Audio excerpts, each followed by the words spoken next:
So we just got the story trailer, and the answer is yes.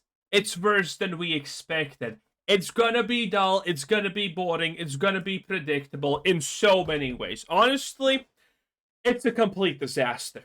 Now, granted, I expected that at least. I know a lot of you also expected that after the absolute peak DEI hire recruitment section of the main character cast of this absolute godforsaken game. But I mean, it gets worse. That's the great part. It gets worse. So we just got the official story trailer for Borderlands 4, and I, of course, wanted to go over everything we now know about the story because we learned quite a bit of new information these past few days. So starting with the trailer opens up with the Timekeeper giving us his, villainous monologue to the Vault Hunters as he has seemingly managed to capture and detain them, and he's about to implant his bolts into them to control them. The Timekeeper's bolts are something that he implants into the spine and brain of every person born on Kairos, and he can see what they see and even control them like a puppet should he want. And we can see us as we're captured on the surgical table where he captured. So, first of all, I just want to mention how absolutely genetic this is. And all of the Borderlands 4 franchise is going to be genetic slop. There's no other way to describe it. So, you have two warring factions, the Timekeeper and the people who somehow ripped out their implants that went into not only their goddamn brain, but spine, and survived to tell the tale. Bruv, what do you goddamn mean they just ripped out their spinal implants and survived, first of all? But it's just the look. This is sleek, genetic a villain, very methodical, very plain. And the other side is unkept, unruly savages. And you know why that's important? Because that's how deep these factions are. This is how deep this shit goes. It's just skin deep. It's just how they look. You never need to design factions that look different in the first place if these factions are actually distinguishable in what they want to accomplish, how they look at things, how they do things, and what they stand for. If you have that, you don't need to go above and beyond to actually make them this distinguishable from each other. This is done because there is no way, because these factions are just boring. They're plain. Also, how bad is the storytelling here? Instantaneously, you have a guy who somehow enslaved the whole goddamn planet with brainwashing. He literally has a form of omnipotence to a degree because he can see everything. And this idiot somehow lost control over the what? Bro, you're implanting their spines and brains with stuff. It's how do you make something like that you rip out and it doesn't kill you? How stupid do you need to be to lose control? Can't we have and listen, this is a fault of storytelling. This matters because if you don't think this matters, I mean, you have already disliked the video and wrote in the comments, I'm 5 IQ! I don't care about any of this! Yes, you are 5 IQ. We know, we see, you don't have to, it's not actually something that you should boast about, honestly. But this is the problem, right? This is completely the embodiment of the problem. It's just shallow writing. Why would I give a fuck about this world that is this shallow? Okay? You can't even explain to me properly why these people managed to get away from his control, and not even that, you're not even going to explain to me how the hell did these people actually fight against the whole planet while everyone else was on his side because they were brainwashed? How does this work? How? You couldn't write in some kind of flare thing that made the spinal things inactive, and then you removed them and magically no one died? I feel like I don't really need to explain how hard it is to actually rip out a spine and not die, right? I don't have to do that, right? The Borderlands 4 writers don't care about that because they can't make a decent story. This is what they can do. Generic villains, generic setting, generic premises, generic everything. The monologue to the Vault Hunters. Oh, I'm the evil guy. You're gonna stop me now. Let's be slow about implanting this shit in your spine, and let me explain why it's happening. Ugh, it's just the worst.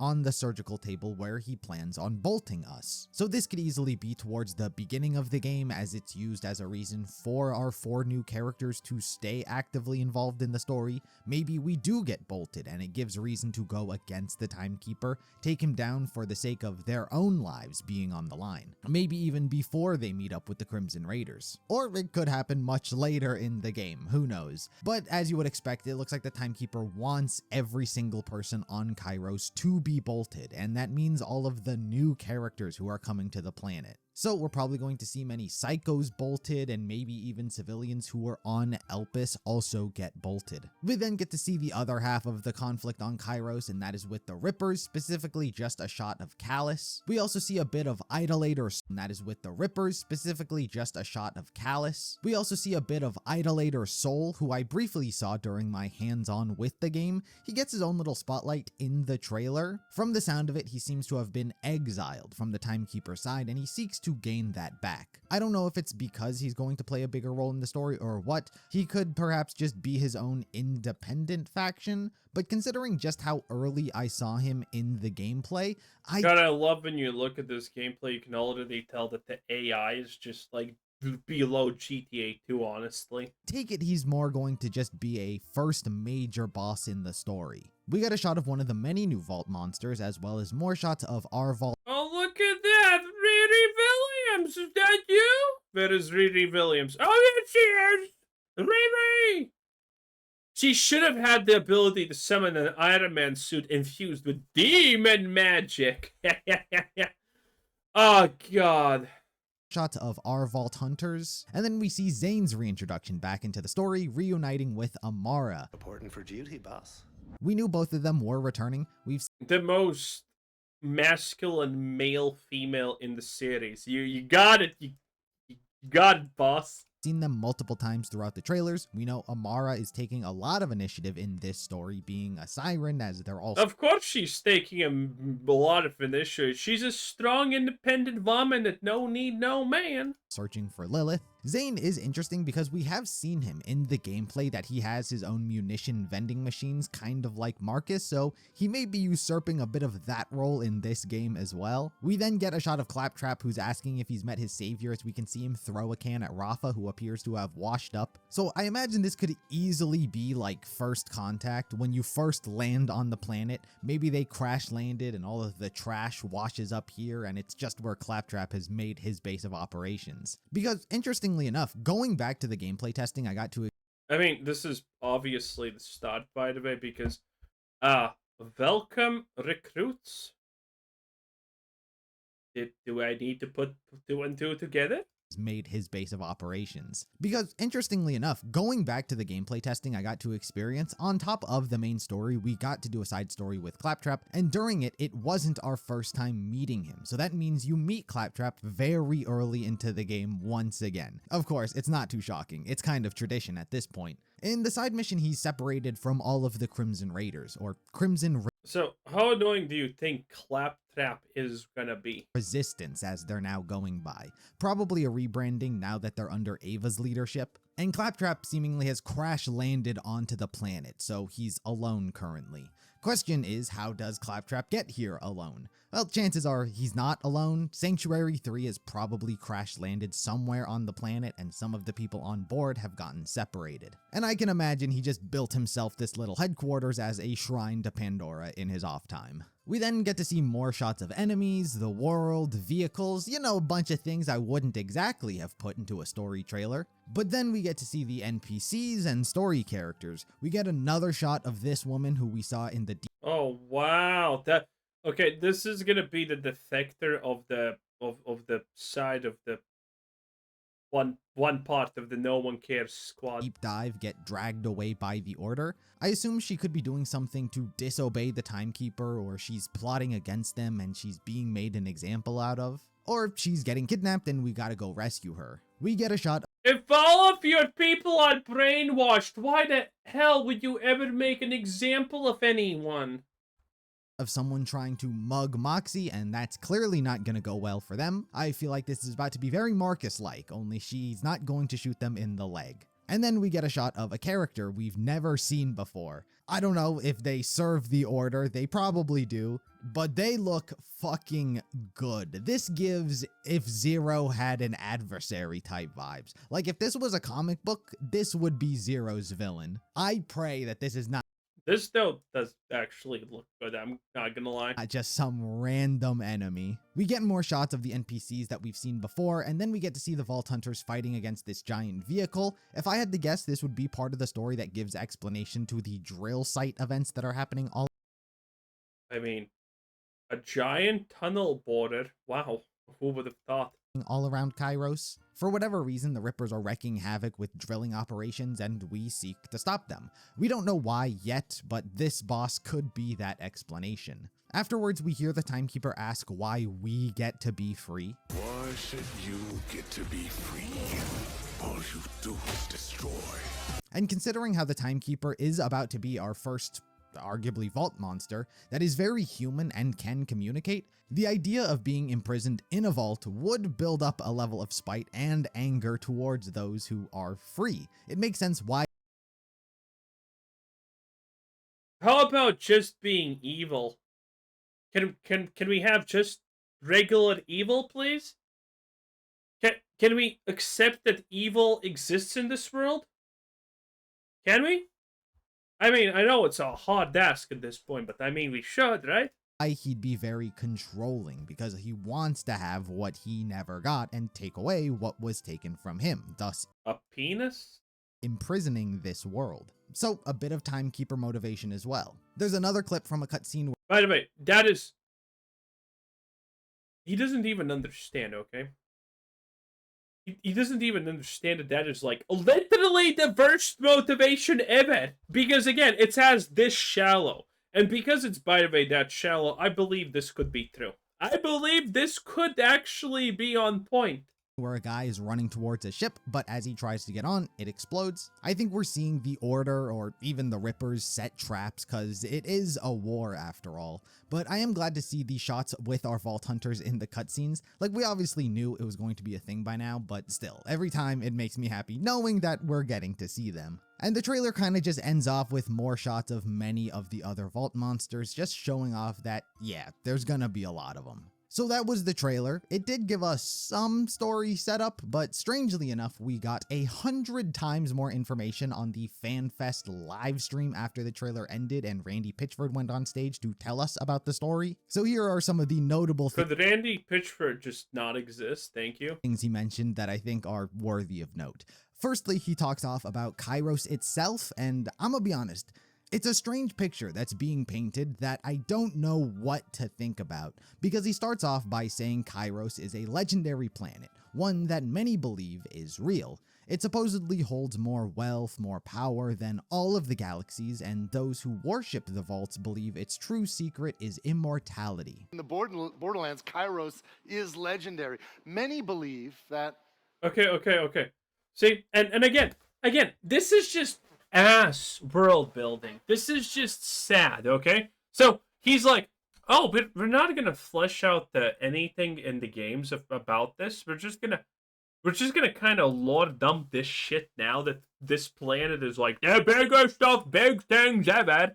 Because we always need to escalate stakes, right? And I mean, we had planets, then we had vaults, then we had vault planets, and now we have kind of god planet here, okay? Immortality. Oh, this is just so dull and bad.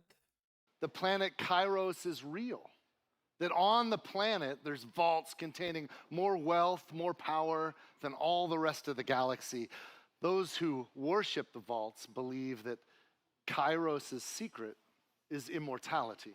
And obviously, the planet is real. It's just been invisible for centuries, thousands of years, as we know because the Timekeeper hid it. But my quarrel with this setup, at least the way Randy paints it, is how is this a legendary planet with a reputation like this? Like, what do you mean? Yeah, I just Googled it. There is nothing. There is no mentions of Kairos before Borderlands 4.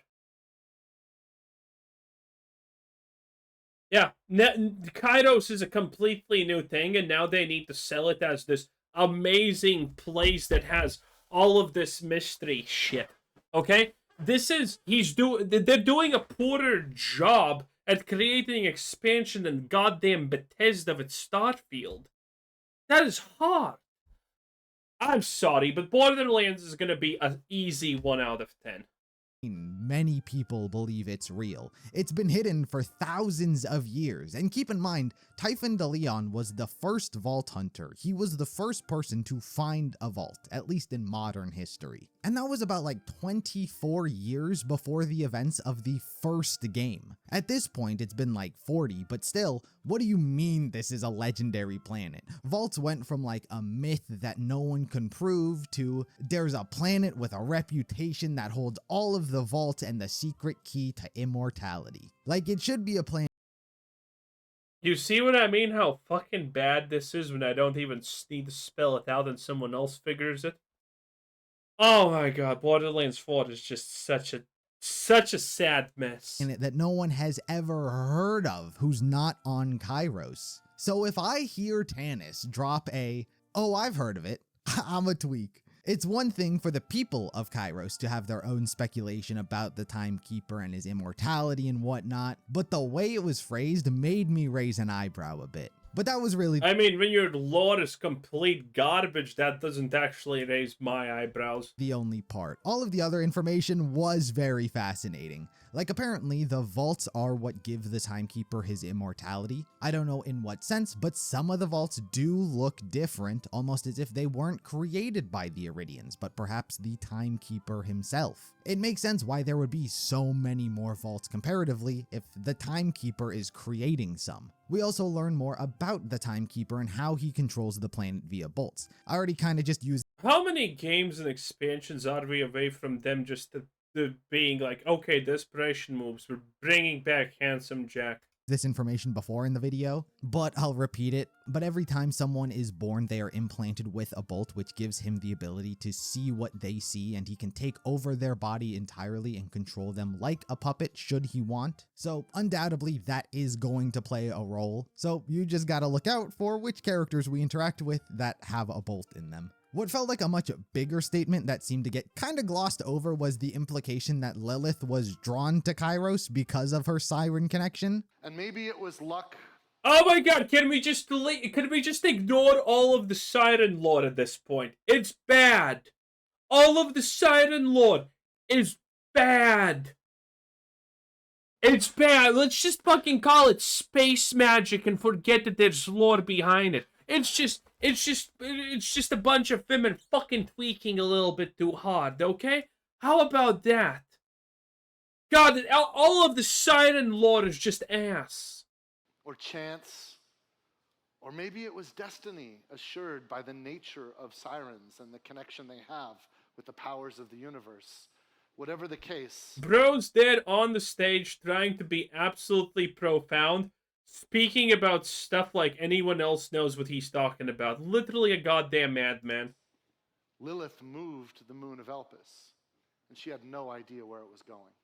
So does that mean there was a siren on Kairos? Is Vex originally from Kairos, or could it possibly be the 7th siren? And finally, things kind of ended off with a surprising amount of backstory on Callus, the leader of the Rippers.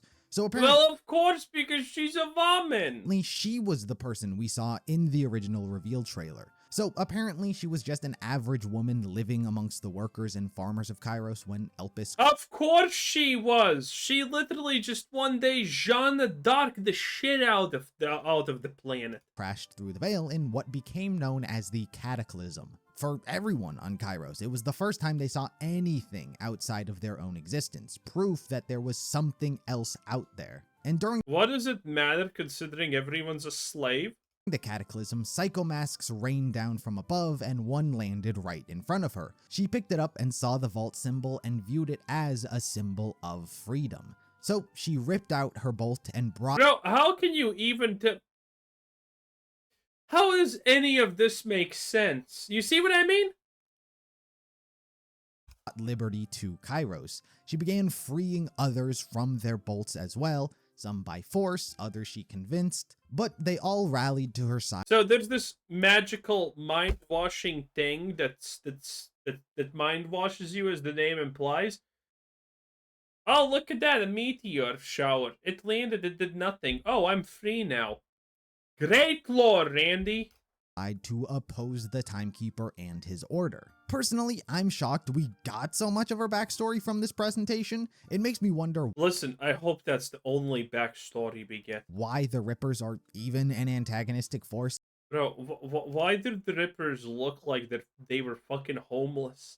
We wonder why the Rippers are even an antagonistic force in this game to begin with, because her whole thing is a sympathetic backstory. She's helping to liberate people, and yeah, many people die from having their bolts ripped out or go insane from it, but still, if having not seen Rippers be enemies already in the game, I wouldn't have thought that they would be. It could be that the ones we fight against are just the ones that went crazy and lost their sanity from having it removed and can't be controlled, but I don't feel like Callus is meant to be an antagonist, despite looking like one. So I have no idea what they're going. I mean, this is a classic this is a classic misunderstood heroine. No idea what they're going to do with her story or her character, but I'm interested to learn. But anyway, that is kind of all the stuff we learned from the new Borderlands official story trailer, as well as from the FanFest event. What are your thoughts on Kairos, the Timekeeper, anything and everything? Be sure to let me know in the comments below, and subscribe for more Borderlands 4 content. And until next time. Oh, it's just so unbelievably bad. The whole Borderlands thing is... It's just the worst. This is a disaster. Anyway, that was Erupting Fang 10 out of 10. Bye.